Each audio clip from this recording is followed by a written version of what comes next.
The WP MRR WordPress podcast is brought to you by WP Buffs. WP Buffs manages WordPress websites 24/7 and powers digital growth for agencies, freelancers, and WordPress professionals.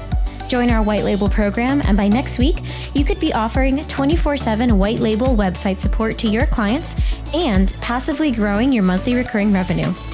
Or become a WP Buffs affiliate to earn 10% monthly payouts every month for the lifetime of every client.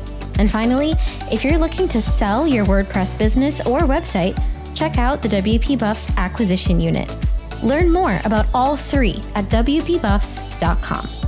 All right, we are live this week on the podcast. We've got Corey Haines on the podcast this week. We are microphone twins. We both got the same podcast mic, which we realized right before recording. So, Corey, it's nice to have you on for the second time on the podcast. Why don't you tell folks a little bit about what you do on the web? Yeah, thanks for having me on a second time as well. But this time, what I do on the web is a little bit different. So today I'm the sort of founder, creator of Swipe Files. Basically, it's a hub, a membership site for all things content, community, and courses on marketing. And so marketing is my thing. I was previously the head of growth at Baremetrics. Spent about 2 years there doing all things marketing and sales and growth. And then before that was the first marketing hire at Cordial. I've also had my hands on a whole bunch of other things like a job board just for marketers called Hey Marketers and a couple courses. But today my main focus is on Swipe Files and then to sort of pay the bills and just for fun. Also, I do some consulting and advisory work for startups on marketing as well. Cool. Yeah. So, we've been friends for a little while now. We've kind of known each other through the web since you were at Baremetrics. We're still Baremetrics Recover we still use. And I remember, working on Baremetrics and meeting you, it's like, oh, this guy Corey is working at Baremetrics. He's this cool guy. And then it kind of kept me kind of connected with the company. I was always like, I want to stay connected with Corey. I'm going to keep my subscription, which I think is another you got to have good people at your company, I appreciate that. I know that. So Josh sold Baremetrics. I think it was months ago now. Yeah. Were you still working in there a little bit after that acquisition happened, and you've recently transitioned away? I think you started doing Swipe File stuff. If I'm not wrong, I saw on Twitter a few months ago, maybe a little bit more than that. Is that when that transition happened after the acquisition? Yeah, so I left right before. So I left in September, and I think that it was sort of officially, closed and done deal and announced in early November, I want to say that it was, of 2020. I actually started working on Swipe Files this time last year, so in March of 2020. Back then, it was sort of like a seedling of an idea, and it was just like a Webflow prototype.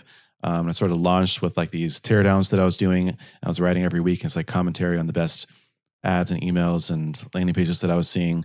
And then in October is when I launched the community and started building on the whole kind of hub. And so now there's the teardowns. I have a actual swipe file that people can sort of download and look through. There's the community, and I have these courses as well that are bundled under it. But it was about October, I think, when sort of the Swipe Files we know today started to kind of sprout out a bit. Yeah, totally. I think is a good lesson in there, which a lot of people have been on a similar journey, which is had a side project, was kind of working, maybe full-time somewhere, but, was working on this little cool thing. I was tinkering, and eventually it turned into a bigger project. And I think people maybe see Swipe Files and are like, oh my God, look how amazing this website is. Look how cool this looks. How did Corey do this all overnight? And not to take away from how amazing you are, but over a year, or so, overnight, it kind of developed into what it is. Exactly. So, that's how most entrepreneurs function, right? It's from the outside, It may look like whatever, quote unquote, overnight success, but in reality, a lot more time and energy has been put in the back end. So Swipe Files, I'm on the website right now, but give folks your, what is Swipe Files? Yeah, so it's basically, there's a couple different hubs to it, but what you see if you just go there is actually more of a landing page. And so I have the privilege and the challenge of marketing to marketers to a certain degree, right? Which gets a little bit meta, and marketers know all the tricks, right? But at the core of it, of what you see there on the landing page is a newsletter. So I'm working on a lot of content around just marketing and sort of giving my opinion. It's not like a practical kind of like SEO type articles around like, here's how you do X, Y, and Z. They're more like opinionated pieces on what I'm seeing in the market, cutting edge strategies, even crazy stuff that I see sometimes. I just want to like give a light to, just to help people get outside of that echo chamber. Really, like the premise of Swipe Files is how can we take the best ideas from other industries and very like disparate practices and backgrounds and skill sets and use that for ourselves to like really, push the boundaries of what's normal and do like really creative kind of outside the box type of marketing rather than just the rinse and repeat, copy your competitors type of marketing that it's very easy to fall into. So the newsletter highlights a lot of those ideas. I also have a podcast called Everything is Marketing. There's the Swipe Files private community. So you can buy it. There's a pro membership, which basically gives you access to the community and then the actual Swipe File and the teardowns as well. So again, it's a little bit hard. Like when I tell my mom, for example, what I do, I just call it a membership site that helps people learn marketing because at its core, that's really what it is. But when I'm talking to people in tech or in marketing, right, there's all sorts of different facets, and it's kind of like this amorphous blob. There's all sorts of different arms and tentacles, if you will, to what Swipe Files actually is. Yeah, I love the like marketing to marketers is like definitely a challenge. It's like trying to write like SEO articles that will get a lot of SEO because you're competing against all the other SEOs who are writing about SEO. Is like super the most challenging probably to do in SEO, right? So I've seen this meme going around that's like there's all this like royal drama right now, which I don't follow really very much at all. But I've seen some like the Oprah memes where it's like, marketers who like, or people who are not marketers watching Super Bowl commercials or watching commercials. They're like, no, but marketers are like, interesting. Cause they're like marketers analyzing what other marketers are doing, which is always interesting. I kind of like watching Super Bowl ads, not because I really like watching ads or commercials or even specifically Super Bowl commercials, but I'm just interested in like how companies are positioning themselves to such a huge audience. It's just, it's interesting from a marketer's standpoint. Yeah. So it's funny. Hulu has this little experience where sometimes they'll allow you to like pick which quote unquote ad experience that you want. And so before the next ad plays, they'll have like 2 or 3 different options. It's like, do you want the dog ad or like the cat ad, or like, do you want like the light one or the dark one or the summer or the winter? And I always love when those pop up, and it drives my wife crazy because I'll sit there for like 10 seconds, just like, oh, which one do I want to see? And like, I need to like write this down for later so I can go watch the other version. But like I said, it's more just pure curiosity, seeing how they do it and what they do. And you sort of become an ad aficionado. Yeah, they get the data. You get to self-select what kind of ad you want, even though sometimes no ads are the best. It's like, well, at least I get to choose. It's interesting how I actually think about that experience being like a pretty decent ad experience versus like YouTube, because even YouTube asks like what my preferences are, but it's not like asking what kind of ad I want. It's like, it's much more clear that it's like, they're just like data mining to like make better commercials, which I get, like I understand that practice, but like, do you want a dog commercial or a cat commercial? Like, at least that's like more fun for me. Like I literally get to choose what commercial I want to watch. That sounds like a better experience. So that's interesting. Yeah, it's a fun one. So, like I said, Super Bowl commercials, Hulu commercials. My wife sends me Instagram and Facebook ads all the time. She knows that I'll like her if it's a funny one, it's a video one, especially. I'll swipe that and put it in my swipe file, and it's a good practice to be in. Yeah, definitely. You're obviously on like a WordPress podcast right now, so I would be remiss if I didn't talk a little bit about how swipefiles.com was built, which I believe is on Webflow. Is that correct? It is. Yep. It's not on WordPress. It's on Webflow. So I still love WordPress. It's the OG no-code tool. So yeah. So it's interesting. I have this challenge with WordPress. Okay, full transparency. I've got a lot of issues and challenges with WordPress. WordPress isn't perfect by any means, but one of the issues I do have with it is like, whenever I land on a website, I feel like I almost always know when it's WordPress, because it has a certain feel. It has a certain, like, the footer looks a certain way, or the header is built a certain way, or it has a certain there's just a certain aspect of the of how it's built and how the design is. It's like, this is built on a WordPress template, or this is using a page builder on WordPress.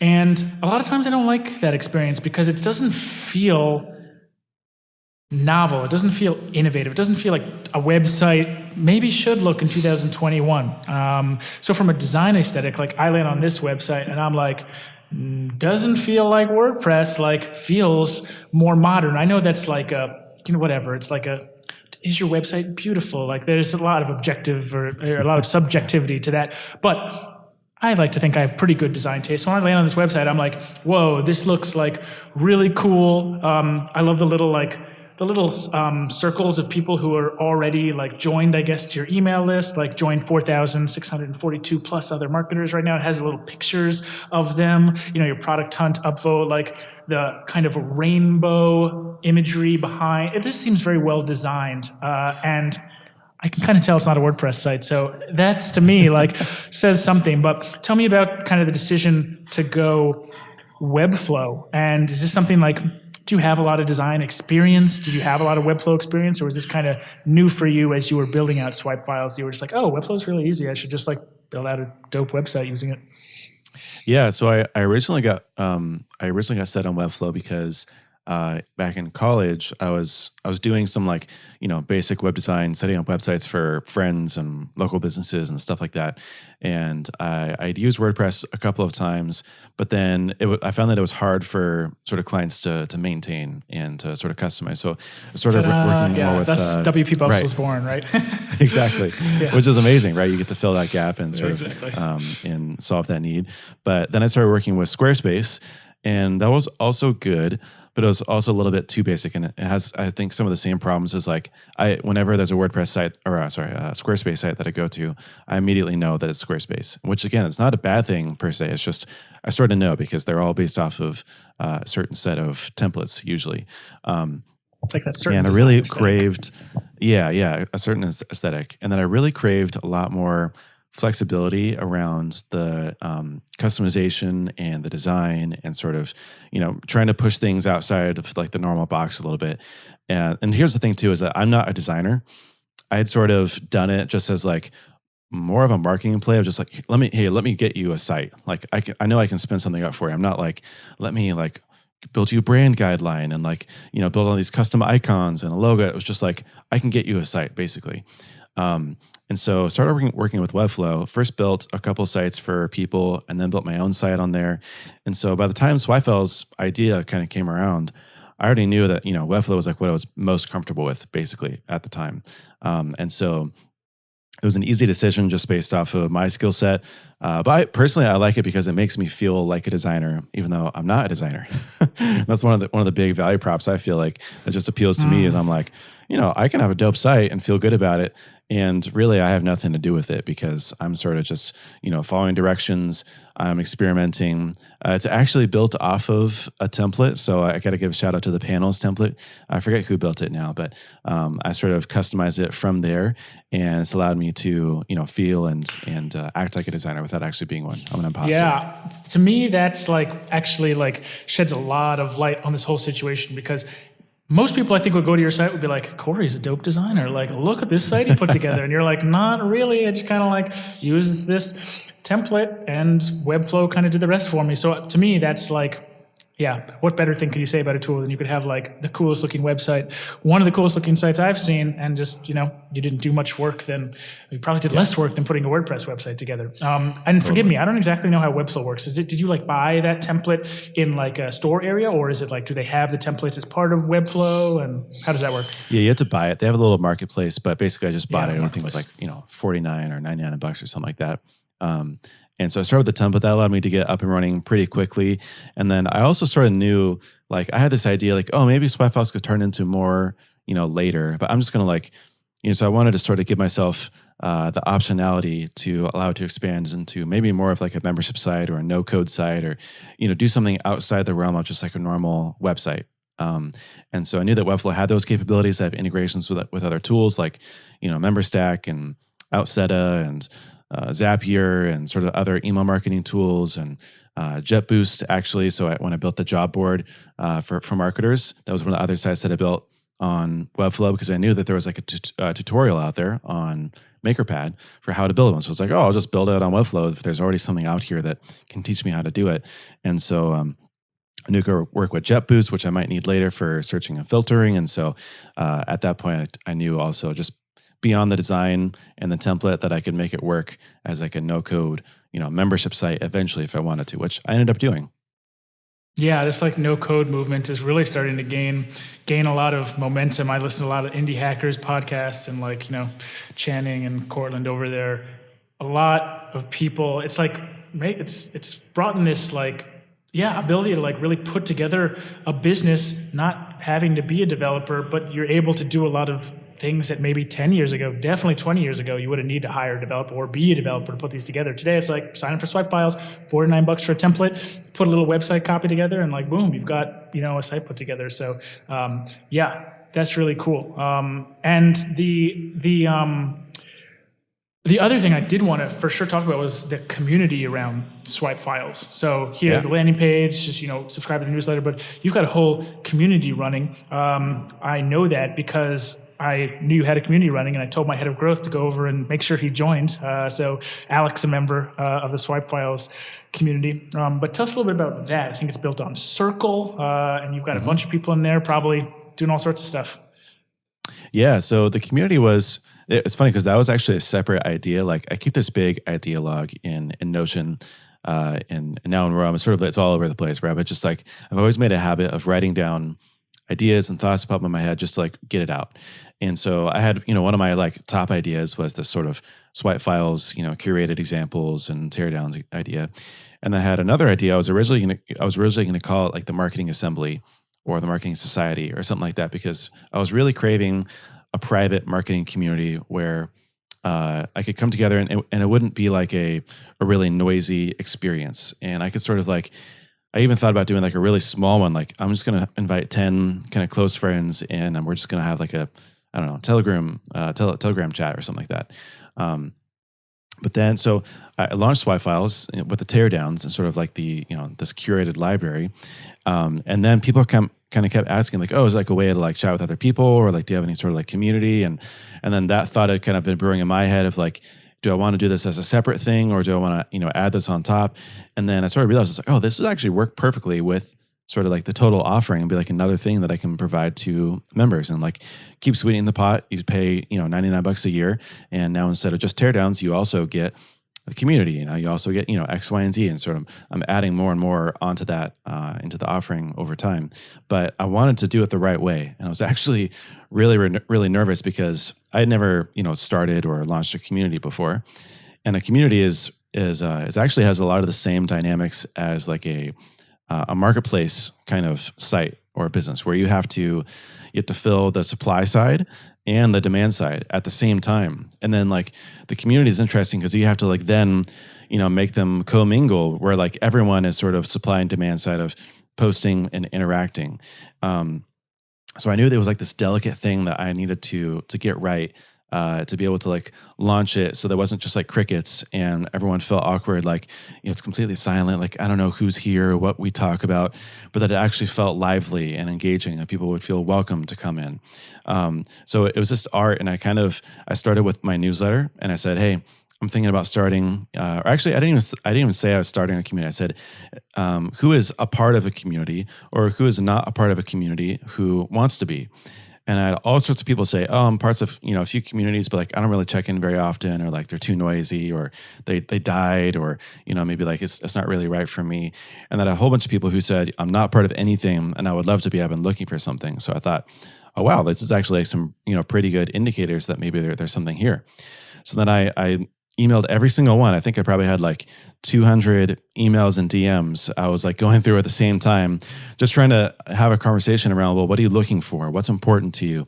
How would you imagine that it would work? Like very much doing a kind of product discovery kind of exercise of seeing what the needs are and trying to build something based on what people are saying, and not just, do what I think is good and then try to find people for that, really involve people in the process of building something something that they would be a part of.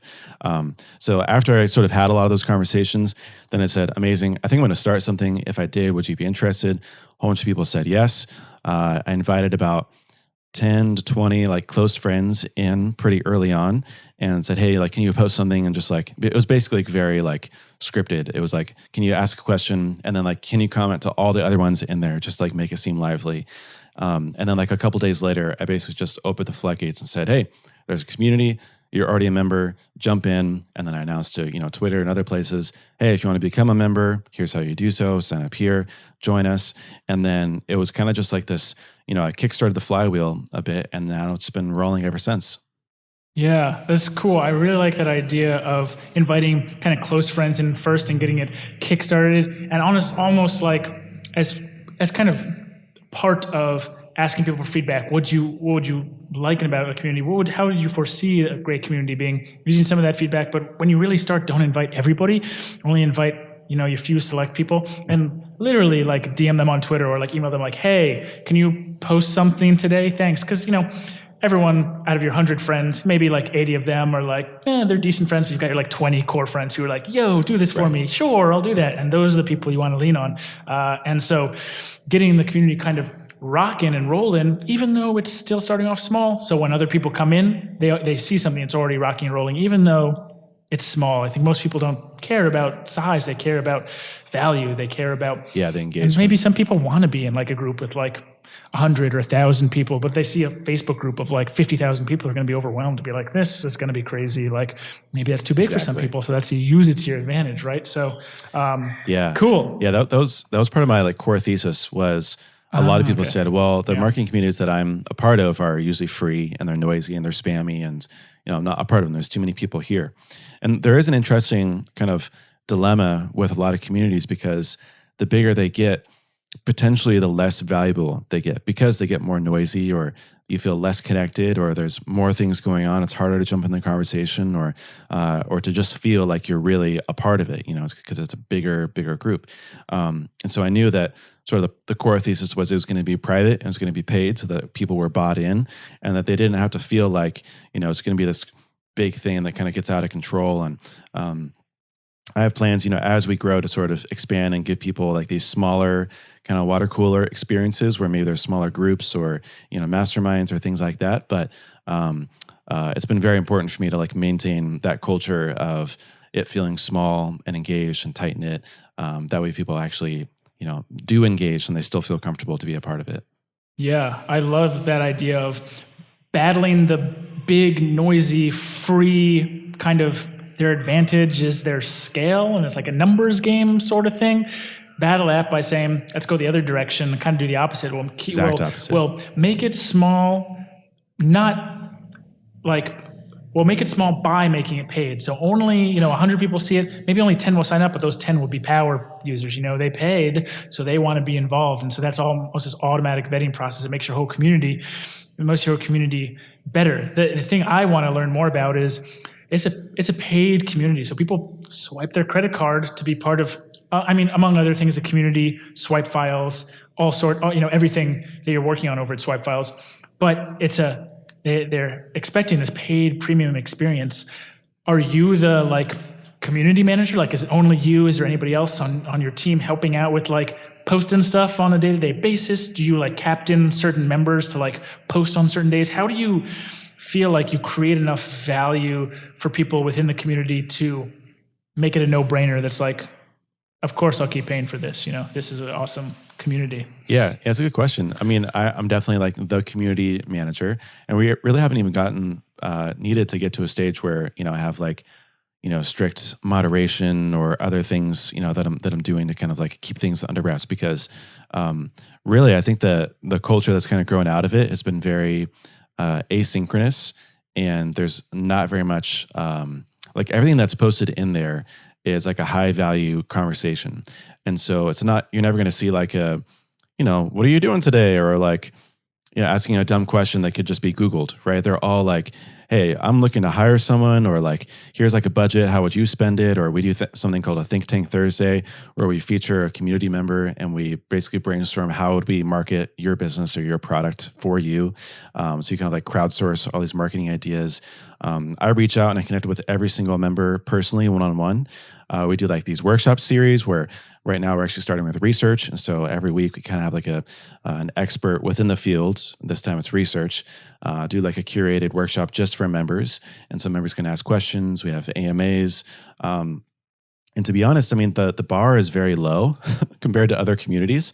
And so most people come in and they even just see like the interaction they get when they introduce themselves. And they're like, this place is amazing and I love it. I'm like, that's awesome. I'm glad you feel that way because, we're kind of still getting started, to be honest. Like there's still so much more that we can do. But even then, I mean, at $99 a year, it's fair. I mean, it's basically as low cost and entry level as you can get, and that's intentional because I don't want to turn people away from just a cost perspective, but just from a value perspective, it's very high touch. It's one of the reasons why I picked Circle as the platform. A lot of people say, oh, well, like the technology doesn't matter and like the platform doesn't matter. I think it really, really does because the platform is essentially where you meet, and where you meet determines a lot of the traditions and the culture and sort of the way that you interact with other people. And for me, Slack was too much of a synchronous, you had to be there kind of environment. Facebook groups is a little bit kind of the opposite, where it's a little bit more noisy, but it's more about like posts and comments.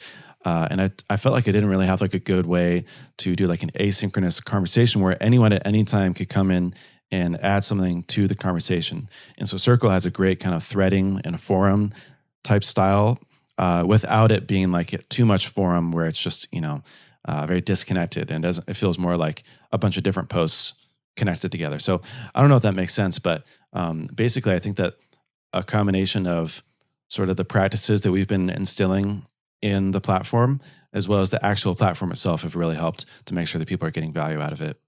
Yeah, I love that idea. I think you actually like beat me to the punch because that was the next thing I want to talk about. Like, because I remember at some point on your website, you were like, join our community. We have our community on Circle because Slack sucks for a community. I don't think you said it exactly that way, but like that's kind of what you were trying to get across is like exactly it sucks for a certain type of community. And I agree with you that Slack is like, you have to be there. Like I'm part of some Slack communities and like, I don't know how to keep up with stuff there. Like I'll see, even I have some notifications turned on for like some more important ones and it comes up and it just disappears forever. I never see that conversation again. And it's like, I had to be there. Right. So I missed it. And Facebook is the other way. It's almost totally asynchronous. It's like, and the posts and comments all in one single like thread in one single area. It's like all one so feed. congested. Yeah. Like if there's 100 posts a day, like how are you find anything? Use the search feature? That sucks. Like also bad. But Circle, I think is a great marriage between the two because I love that it kind of like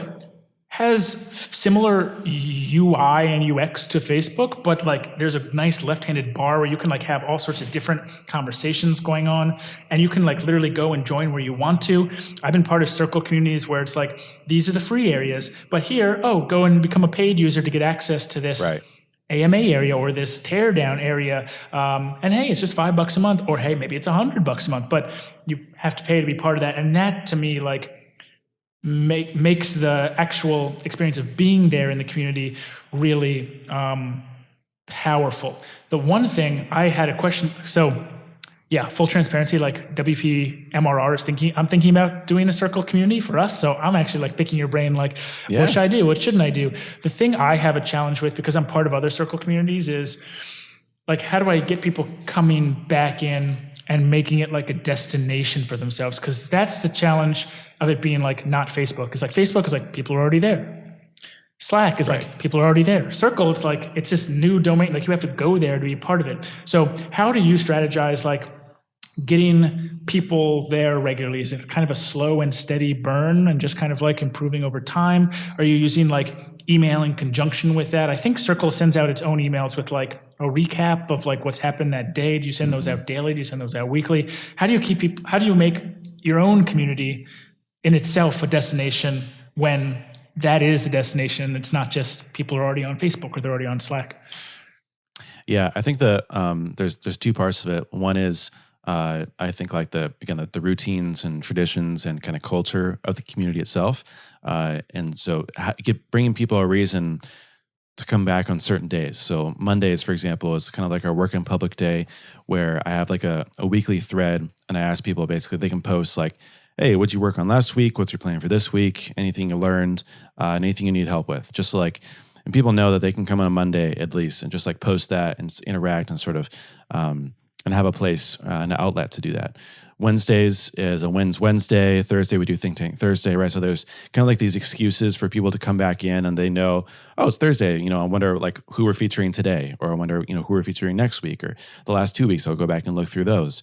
The second part is the communication. And they do have like a native, like a weekly recap basically that they'll send out to all the members in the community, which helps. There's also a good notification system. So members can sort of subscribe and get notified on different levels. So like, it could be like for every new post, for only, posts that they're tagged in, or for, not at all, for each individual space. And a space is basically like a channel equivalent to Slack. And so some people, for example, they might get notified every time there's a new post in the general channel space. I always want to call them channels. The general space, which is like the most like active sort of, catch-all space in this Wi-Fi's community, which would be a lot, right? So they're probably getting at least a couple of emails a day. But then there's also the things that I'm doing through email. So for example, we just launched this new workshop series. So we have like, 7 or 8 over the next, 2 months now. And so basically just send out an email to all the members and said, hey, here's what's coming up, book your calendars, find the passwords to the workshops in this post. And so that's also, if I do have something regular like that, drive people back into the community, or send an email about an AMA we're doing, or even just like a meetup that we're doing. So it's not as hard as you would think. I think that also you would be, I understand the argument of people are already in Slack or people are already in Facebook. Personally, I'm not a huge Facebook user, and you're sort of battling with a lot of other noise, even people are there. Into Facebook. I like I have a newsfeed eradicator Chrome extensions. Like, okay, great, perfect, right. And it's the same thing with Slack. Like I log into Slack mostly for work things, but like you said, even if people are there, I don't open a lot of the workspaces that I'm a part of just because there's so much to catch up on and because they're noisy. So I think it's actually an advantage to not have like this constant, notification or something like within the browser that's trying to bring people back. It's a little bit better to do it through something like email, or there's also a mobile app now as well. So you can get push notifications, and it's a little bit more organic that way. So you can have like an app for your specific circle that like connects right to your specific circle community. Mm-hmm. Oh, wow. That's really cool. Yeah. Nice. Okay. I'm going to write that down too. The other thing, so I have this idea of, I try to learn from myself as like, if I was going to get me to be part of something on a regular basis, how would I do that? And I know myself, and that I know I'm not alone when I say I live and die pretty much by my Google Calendar.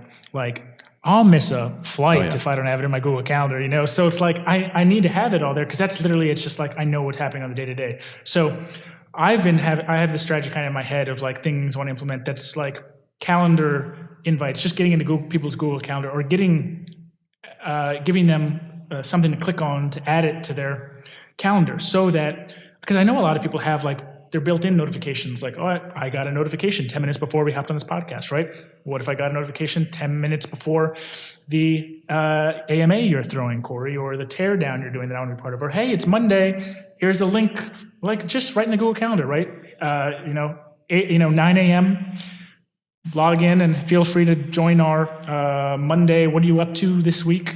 And here's the link right to it. So it's easy just to like go right to where you want to be. Mm-hmm. So I think that the calendar, to me, like getting in people's calendar is an interesting way to continue to make it as, not to like force them to come in, but it's like, hey, this thing is in your calendar, like, it makes it easy. It makes it much, the friction between like, what was the link again to get to the thing? Like, I had to type in. Right. Okay. No, click, boom, you're in, and there you are. So I have that in my head. What do you think about that? Does that sound like something you feel like would work for calendar users? Absolutely. Yeah. I mean, I'm in my calendar all day long. Like, it's literally a tab that's constantly open.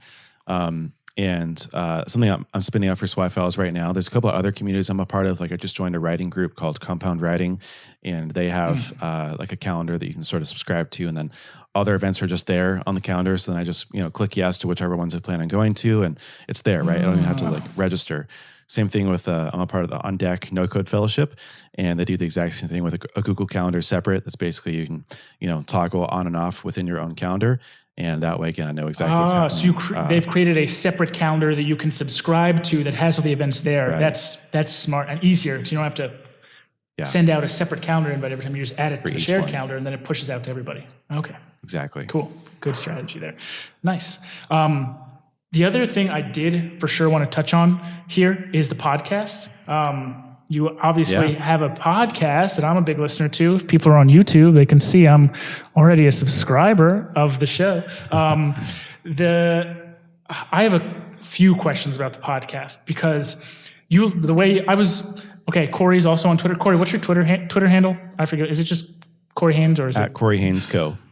At Corey Haines Co. So Corey tweets a lot, and you always show up in my feed, Corey. I don't know if you beat the algorithm or you just know what you're doing, but I'm always seeing like all the stuff you're doing, and a lot of it recently, or like in the last month or 2 months since you launched podcast, has been like podcast stuff. And I noticed when you launched the podcast, you're doing some stuff before you launched the podcast, but when you launched the podcast, you launched 10 episodes at one time. Yeah. I'd like to know a little bit about why you did that and some of the strategy behind it, or if it was just like something we're trying.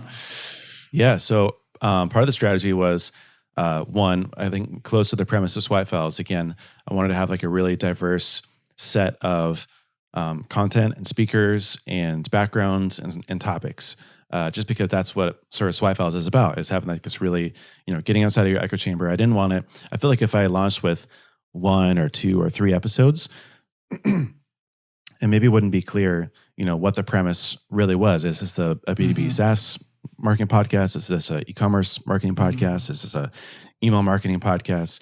And then it's none of those things. It's a marketing podcast. And so with 10 guests, I got to bring on 10 people with very different backgrounds and skill sets, and just came from all sorts of different diverse trains of thoughts and skill sets to really showcase sort of what the podcast was, and to set expectations that this is something where you're going to learn something new from someone in a completely different industry every single week or episode, essentially.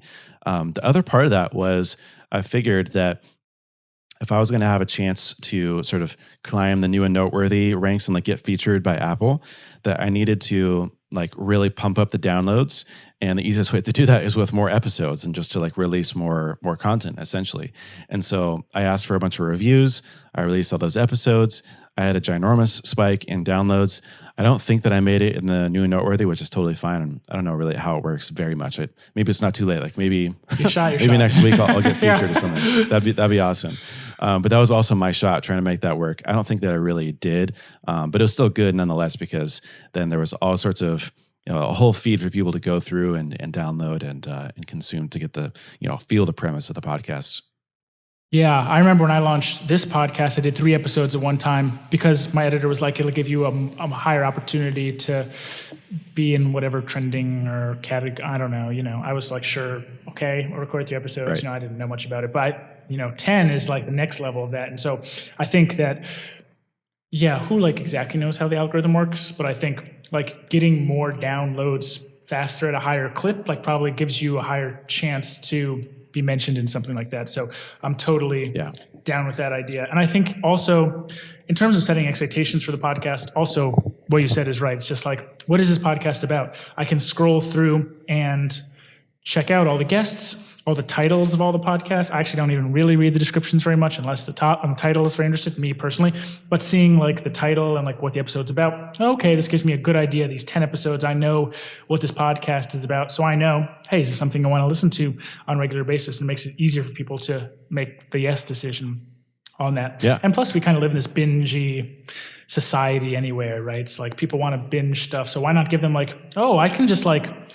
every walk I take this week with my dog, I can continue to listen to Corey, right? It's like, I know he has 10 episodes. Like, I don't have to like, listen to 1 or 2. It's like, I can just like listen as much as I want to, So that's more incentive for more downloads and that kind of stuff. So Totally. I had a guy, I don't know, I forget who it was. I'd give him a shout out if I knew, but he was like, I think I launched the podcast on a Monday, I want to say.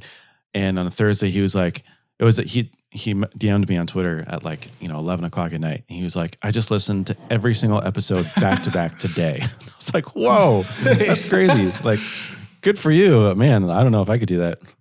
That's good feedback. I mean, you can't get much better feedback than that, though. That's the kind of thing that like keeps a podcast going, right? It's like, whoa, like someone loves this podcast. If even like one person loves this podcast this much, like I gotta keep rocking it, right? Yeah, it was encouraging for sure. Yeah, very cool. The other thing I noticed, first episode off the bat, Rand Fishkin was on the podcast. Everybody who wants to start a podcast, and many who have started podcasts, a lot of the question is, how do I get like the big time guests on my show? So, I'm going to ask you the question again, which I'm sure you've gotten before, but tell me about, how'd you meet Rand for the first time? Is he an old friend of yours from back in the day? Did you do any cold emailing to reach out to him? Did you hit him up on Twitter with some stuff? Did you reply to one of his SparkToro newsletter emails with something cool Loom video? I don't know. These are all ideas I have to potentially get in and talk with people, but maybe you just know him from back in the day. I don't know. So how did Rand end up as the first episode on the pod? Yeah, I'm happy to chat about it because I actually haven't really talked about it very much elsewhere. And it's a little bit simpler than you would think. So the original sort of story is that I was trying to get Seth Godin on as the first guest because I figured that'd be like a really like a wow, like, oh, how do you get Seth Godin?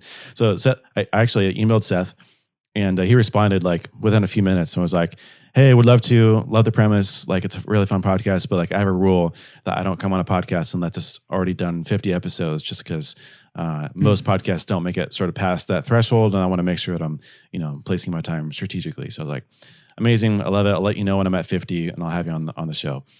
So then I started brainstorming, okay, well, who else can I get on and who would make for like a good first guest? And I sort of felt like Rand also encapsulated a lot of the different sort of what I was going for with the podcast, and that he was a founder, he's a marketer, he was with Moz at SEO, and now he's doing SparkToro, which is much more about like audience research and audience intelligence. And he has his hands in a lot of different things and sort of represents a lot of different things to different people.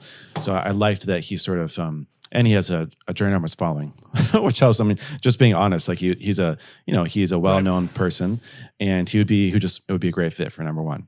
And so he's like the best of both worlds. He's like super popular and has that huge influencer following or whatever, but he's also like a super awesome dude. So it's like, I can't go wrong. Super down to earth. And so I had been following Rand for a long time, and I'd just been engaging with him on Twitter. And engaging sounds so weird, but like I was just replying and like commenting, and like I think I sent him a couple DMs about just like random thoughts I had, or I retweeted him, or I would always sort of sing the praises of Rand. And then when he started SparkToro, I showed a lot of support. I did the early access, shared some thoughts with him. I replied to a couple of his emails about becoming like a beta user, and I was a beta user, and gave him some feedback. And so at that point, like he knew who I was, but we never really like talked formally or introduced ourselves. It's just, my face, I knew his face, and like I existed in his world. And so when I emailed, it was kind of a similar thing as Seth Godin. I was just like, hey Rand, like I'm starting this thing. I think you'd be a great like first guest. I promise, it's not going to fizzle out. I'm going to have lots more guests afterwards. Here's who I'm also reaching out to, and would love to have you on. And he was like, sounds great. Like, let me know when. And then we booked it and scheduled it. So it's pretty easy. But I think it's to answer your question, it was mainly because I'd sort of put in the hard work of establishing some sort of, not even relationship, but just awareness around who I was and that I was a credible person. And then I could sort of cash in that favor when I wanted to have him on the podcast. Yeah, man, that's it. I've got a lot of thoughts there, but the thing that stood out to me most from what you said is like, he knew my face. Sounds like this, like that's exactly what he said too, actually, because we were talking when when I first had him on, and I was like, by the way, thanks for coming on. And he was like, oh yeah, like I've seen you around, like I know your Twitter avatar, and I think he was like, weren't you like a beta user? And I was like, yeah. And he's like, okay, yeah. So like I knew who you were, and so when you reached out, I thought, why not? Yeah, totally. I think that a lot of times, like I've cold emailed people in the past about an assortment of things. Like we don't do any cold email for like like sales stuff, but like I'm gonna like talk to someone, like I'll shoot them an email, or if I got referred to someone, it's like, hey, this person gave me your email, I just hope you don't mind, but I just wanted to reach out. And a lot of times when I shoot that email, I will also find them on Twitter and just follow them. And maybe I'll even, if I'm feeling fancy or if I'm feeling myself, I'll like one of their tweets. And it's like Right. not or even a big deal, right? But it's like they see me on Twitter. Oh, he's a real person. Oh, that's what he looks like. Oh, he emailed me too. It's like this snowball of trust, right? Because when you don't not in people's circles, there's zero trust. And maybe when you're for the first time, okay, maybe that's a real person, twice, 3 times, beta user, now you're actually providing him a lot of value, right? Like people keeping positive or negative connotations in their minds of who people are, and a lot of it is based on like 1 or 2 like small interactions, or like a micro interaction. Like that person was a beta user, that means they helped me and gave me maybe some feedback, proactive feedback. You replied to some emails.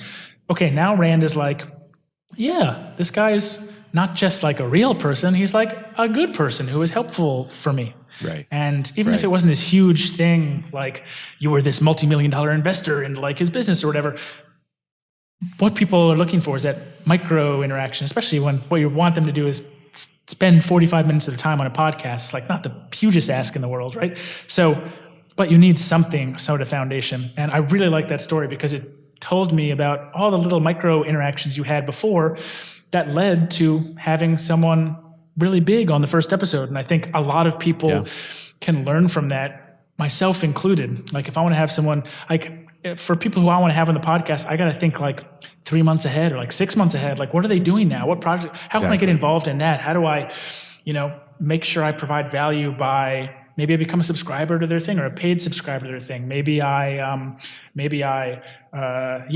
become a beta user or even a free user. Or maybe I just reply to one of their newsletters that they send, like, hey, great newsletter. Totally. Like I've met a lot of people that way by just replying to the newsletter, being like, hey, this is cool. Like I love, like, this was really cool. What did you think about that? And they're like, oh, and then we get into conversations like, oh, this person's awesome. And that leads to all sorts of stuff. So I'm with you, man. It's a cool story. Yeah, thanks. Yeah, it's sort of, there's this marketing rule of 7, which kind of states that like on average, people need to see or interact with a brand 7 times before they buy or purchase from. And, sort of just like a heuristic, like a rule you can kind of like have in the back of your mind, but it works the same way just for like relationships in general and like co-marketing or partnerships or like fill in the blank X, Y, and Z. Like you need to, show and sort of like consistently be there multiple times over and over, not just once.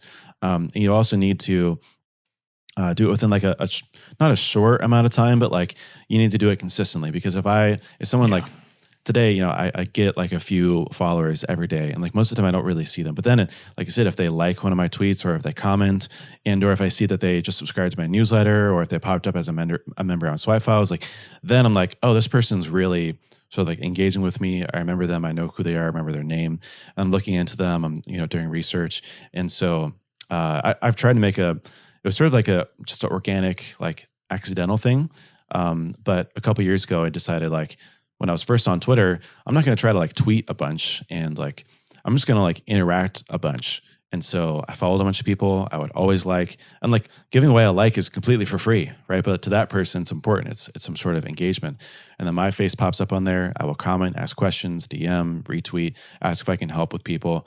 I've made it a point also to meet 1 to 2 new people a week for the last 4 years, and so they enable a lot of relationships that way without any sort of hard ask. And then later, they're referring you clients, or they're retweeting your stuff, or they're subscribing, or they're paying, or they're a customer now. And so it's all about putting the hard work organically before you need to make that ask and sort of capitalize on the trust that you've built. I couldn't have said it better myself. So I think that's a good place to wrap up for the day. I did want to give the name of the podcast a shout out. Everything is Marketing. So people, if you're listening to this podcast in your podcast player, just go ahead and search for Everything is Marketing and give that subscribe to Corey. Second to last thing, Corey, where can people find your folks online? Yeah, podcast, but also website, Twitter, all that stuff. Yeah, so on Twitter, at Corey Haines Co. Also, my personal site is coreyhaines.co. So that's sort of where the connection came from. Maybe one day I'll get coreyhaines.com and then the Twitter handle at Corey Haines. But for now, you'll have to deal with that and find it. It's also swipefiles.com. And by the way, if you're a marketer and you are looking for a kind of private community and resources around marketing, you can use the code WPMRR for 50% off. And I don't do any sort of like public-ish discounts or, like deals or anything like that. I pretty much exclusively do them for podcasts. And so if you wanted to, it's just WPMRR. And you can email that to me or I think you can put it right into the sign-up form. It's very cool, man. And last thing I ask our guests to do is to ask our audience here on the podcast to give us a little iTunes review. So if you wouldn't mind, it's not even called iTunes anymore. It's called Apple Podcasts. I got to get my my verbiage right. If you wouldn't mind asking our listeners right now for a little Apple Podcast review, I'd appreciate it. Absolutely. Yeah. I mean, it's a no-brainer, especially if you're in WordPress. I love the premise. I think it's a super solid podcast. I hope that I've been a solid guest, and I'm going to go leave a review right now. So you should too. Awesome. Appreciate it, Corey. If you leave a review for the show, make sure you leave Corey's name or something you learned about in the episode. I'll shoot Corey a screenshot and thank him for helping us get that review on Apple Podcasts. If you are a new listener to the show, we've got a ton of old episodes. This is going to be episode 140 something. Wow. So we already talked about binging stuff on this podcast, but don't go and there's all sorts of stuff to binge on TV, but don't go waste your time. Binge something that'll help you grow your business. We got all sorts of older episodes on all sorts of topics on the podcast. So go and binge some old episodes, get us a few more downloads. Maybe WPMRR will join Everything is Marketing in the trending area of Apple Podcasts. Wouldn't that be cool? If you have questions for us on the show, feel free to email them into yo@wpmrr.com. I like to do Q&A episodes every once in a while. So shoot those into me and I will get those answered live here on the podcast. That is it for this week's episode. We'll be in your podcast players or on YouTube again next Tuesday, although YouTube is Thursday. So, Corey, thanks again for being on, man. It's been real. Thank you so much for having me. It's been a pleasure. Everybody.